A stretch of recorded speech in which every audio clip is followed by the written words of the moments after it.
Assalamualaikum warahmatullahi wabarakatuh. Sedulur-sedulur yang saya cintai, kembali lagi dengan channel kita Suryo Pamengkang Jagat. Untuk konten kali ini saya mengajak teman, yaitu Mas Satria. Ini Mas Satria, teman kita. Untuk konten kali ini kita masih membahas berkaitan sisi gaib Alas Purwo. Jadi ketika itu saya datang ke sana ya dengan Mas Satria ini dan beberapa teman yang lain. Tentunya saya punya pengalaman sendiri berkaitan dengan Alas Purwo yang sudah saya ceritakan di konten yang lalu. Dan ini Mas Satria nanti akan menceritakan pengalaman ketika di Alas Purwo. Sehat ya Mas ya? Alhamdulillah Mas. Puasa tetap semangat, tetap buat konten ya. Gimana Mas dulu pengalaman kok bisa sampai datang ke Alas Purwo? Yang ngejak kan sampean toh. Jadi yang ngajak saya katanya. Jadi kalau saya itu sampai ke Alas Purwo kan awalnya kan ada sesuatu yang kuat ini, seolah-olah mengajak ke sana. Dan yang saya ajak ya ini Mas Satria. Tentunya Mas Satria nanti bisa menceritakan pengalamannya ketika di Alas Purwo. Gimana Mas? Silahkan untuk menceritakan Mas, dari awal perjalanan sampai ketika memasuki Alas Purwo, mungkin ada pengalaman tersendiri. Sama kan sampean pasti ngajak saya kalau mana-mana ya. Iya, saya ajak ini. Ya perjalanan tuh ya sebenarnya awalnya ya mau nggak mau, saya berhubung dibujuk rayu Mas Abbas. Wah. Ya akhirnya kita berjalan ke sana. Sampai sana itu udah hawanya itu udah merinding, udah dilihat-liatin macam-macam. Ada ular besar, ada kayak banteng liar besar. Jelas dapat bisian dari nggak tahu lah bisian dari mana. Yang jelas pokoknya ngomongnya, nek niatmu apik ya ora bakal nopo-opo, nek niatmu elek ya aja takon-takon, nek ning kene ora bakal iso balik kowe, nek niatmu pancen bener. Gitu Mas. Itu yang pertama kali masuk ke alas tuh dimensinya seperti itu. Jadi pertama kali jadi seolah-olah kayak bisian gitu ya. Pesan. Jadi ke Alas Purwo itu aja jalur sing aneh-aneh gitu loh. Berarti harus punya keniatan yang baik, bagus. Tidak boleh punya keniatan yang buruk, mengharapkan sesuatu yang tidak sesuai dengan kondisi gaib di sana. Iya Mas. Kalau pertama kan ya merinding terus takut kan, tapi ya karena ada berapa orang tuh Mas ya aman lah jadinya gitu. Terus tadi kan katanya melihat sosok banteng ya Mas. Banteng itu seperti banteng umumnya di alam nyata atau berbeda itu? Alam nyata besar Mas, tanduknya panjang, matanya merah gitu. Kalau di alam gaib gitu ya? Iya, alam gaib. Kok banyak kayak gini, tapi ya positif lah, mungkin mereka pengen kenalan sama kita ya Mas ya, pengen aku ki ono gitu mungkin Mas, ingin menunjukkan bahwa mereka itu ada, di situ itu. Jadi jangan sewenang-wenang, jangan istilahnya, jangan kurang ajar. Kita hidup berdampingan lah sama mereka itu, ya. Mereka juga makhluk ciptaan Allah, jadi ya saling menghormati aja gitu. Otomatis kan kita sebagai tamu, mereka tuan rumah, mungkin melihat sesuatu yang datang itu hal baru, pasti mereka kan ada pemikiran yang ini tujuannya apa tujuan baik, apa tujuan buruk kan gitu. Kalau tujuan buruk kan mereka pasti sudah antisipasi. Kalau tujuannya baik ya insya Allah welcome saja. Nah, seperti itu. Kalau sosok ularnya Mas, jadi sosok gaib banteng itu tadi matanya merah, identik itu dunia gaib ya. Agak serem ya. Banteng di dunia nyata dengan banteng di dunia gaib ya pastinya lebih serem di dunia gaib. Kalau sosok ularnya Mas? Sosok ularnya itu ya kayak ular besar biasa gitu, tapi terus coba saya diem kan sebentar, mencoba ngobrol. Oh itu apa ya, anak buahnya Kanjeng Ratu Kidul. Rata-rata di sana itu yang saya temui terus mencoba ngelingke ngejak ngobrol tuh rata-rata anak buah Kanjeng Ratu Mas. Di sana itu. Kalau menurut saya ya, menurut apa yang saya rasakan Mas ya seperti itu. Rata-rata anak buahnya Kanjeng Ratu Kidul yang ditugaskan di istana situ. Oh gitu. Berarti di situ ada istana gaib ya? Ada Mas, istana gaib. Dari perpanjangan tangan dari Kanjeng Ratu itu di situ. Istilahnya tangan kanan. Tangan kanannya di situ. Oh, jadi Alas Purwo masih ada keterkaitan dengan pantai selatan Kanjeng Ratu Kidul. Mas, betul sekali seperti itu. Oke. Ini pengalaman yang sangat baru bagi saya ini. Terus nganu Mas, apa ada nggak kilasan-kilasan diperlihatkan kayak bentuk-bentuk istanane mungkin? Kalau istanane nanti di agak ke sana Mas. Kalau habis masuk kan, sedikit itu udah banyak teriakan minta tolong orang-orang yang kesasar nggak pulang-pulang kan. Oh iya. Dengan niat yang cari nomor, cari kekayaan, itu banyak sekali di sana Mas. Teriak minta tolong, tapi ya kita cuma bisa mendoakan kan ya. Kita bisa mendoakan semuanya itu ya kembali kepada Allah Subhanahu wa taala. Kita sebagai manusia ya membantunya ya mendoakan. Nggak bisa kalau kita terus nolong terus dikeluarkan gitu ya, itu bukan ranah kita. Sudah ada wewenang masing-masing lah. Kita di situ juga silaturahim, tidak ada tujuan apa-apa.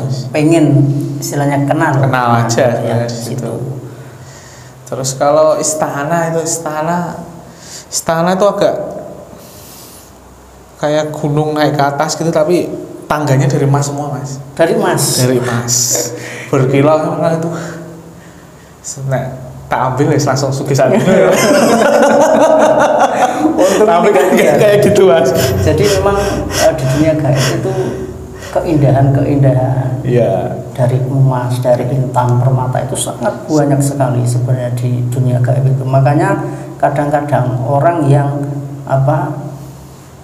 mengikuti atau mendalami dunia gaib yang tertipu di situ, yang kepancing di situ itu sangat banyak sekali, sangat banyak sekali sampai mengorbankan mungkin beli minyak ini sekian juta, sekian ratus juta, biar uang tersebut atau emas tersebut bisa muncul ke alam nyata. Terus kolaborasi lah dengan dukun atau dengan biaya modal sampai habis-habisan itu sampai menghabiskan modal yang sebanyak-banyaknya sehingga kadang keuangannya sampai hancur, bangkrut. Banyak kejadian kayak gitu Mas ya. Padahal di dunia gaib ya memang seperti itu. Banyak sekali ilusi, banyak sekali itu dibuat-buat karena memang makhluk gaib istilahnya pintar lah, kamuflase. Mengkamuflase sehingga kita itu tertipu. Maka kita sebagai manusia inilah, kita kalau ingin rezeki ya kita harus bekerja, kita harus berupaya, ikhtiar dan jangan lupa berdoa, memohon kepada Allah. Yang penting kita ikhtiar, untuk hasilnya kita pasrahkan, kita serahkan kepada Allah Subhanahu wa taala itu.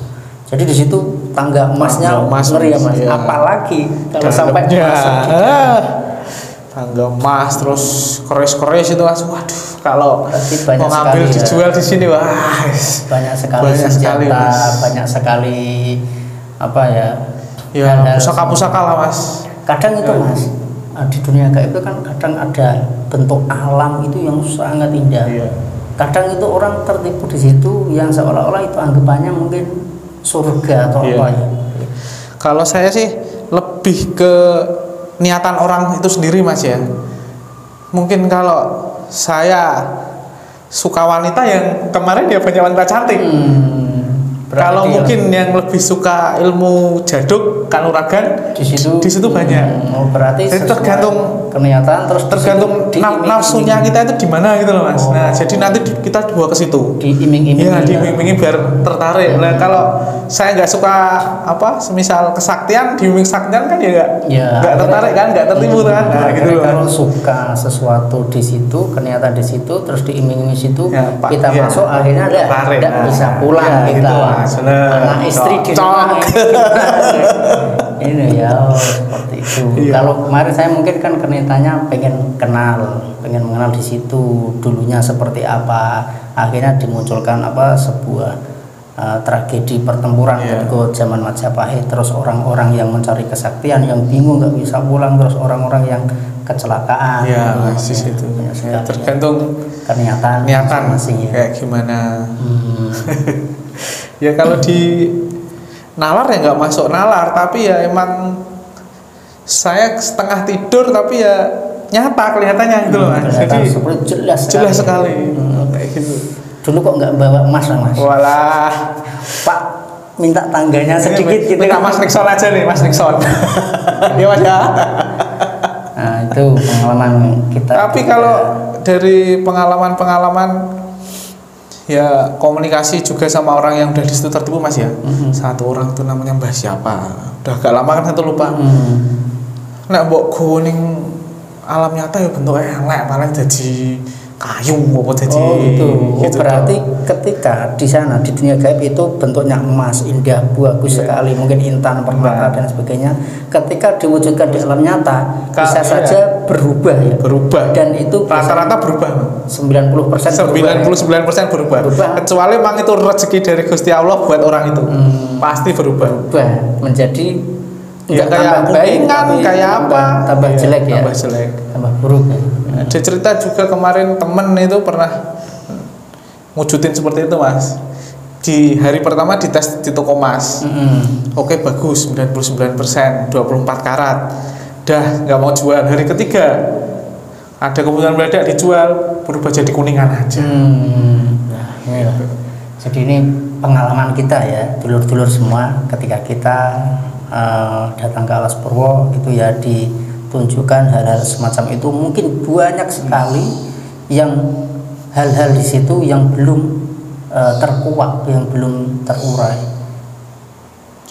Karena emang belum saatnya terkuak Mas.